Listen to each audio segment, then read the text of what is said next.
तो जय जोहार जय छत्तीसगढ़ दोस्तों, स्वागत है दोस्तों हमारे नए वीडियो में। तो दोस्तों आज की इस वीडियो में आप लोगों को फिर से हम छत्तीसगढ़ी सॉन्ग को जियो कॉलर ट्यून किस प्रकार से बना सकते हैं आज की इस वीडियो में यही बताने वाले हैं। तो वीडियो को एंड तक देखते रहिएगा।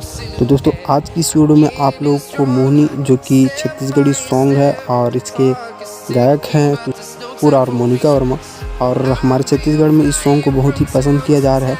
यूट्यूब पर 1 मिलियन से ज़्यादा व्यूज़ मिल चुके हैं और मात्र 2 वीक हुआ है। तो दोस्तों इस सॉन्ग को किस प्रकार से आप जियो कॉलर ट्यून बना सकते हैं यही बताने वाले हैं, तो वीडियो को एंड तक देखते रहना। तो दोस्तों इस वीडियो के नीचे में डिस्क्रिप्शन में आप लोगों को जियो साउंड का ओल्ड वर्जन ऐप देखने को मिलेगा, उस लोग को डाउनलोड कर लेना है। डाउनलोड कर लेने के बाद आप लोगों को उसको अपडेट नहीं करना है और उसको ओपन कर लेना है। तो दोस्तों ओपन कर लेने के बाद यहाँ पर सर्च में आप लोगों को मोहिनी सर्च कर लेना है।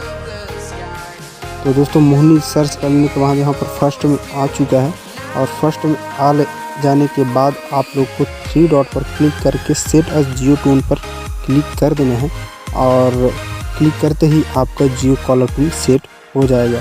तो दोस्तों इस प्रकार से मोहिनी सॉन्ग हमारे छत्तीसगढ़ी सॉन्ग है उसको आप जियो कॉलर ट्यून सेट कर पाएंगे। तो उम्मीद है दोस्तों यह वीडियो आप लोग को पसंद आया होगा। पसंद आएगा तो वीडियो को लाइक शेयर जरूर कर देना।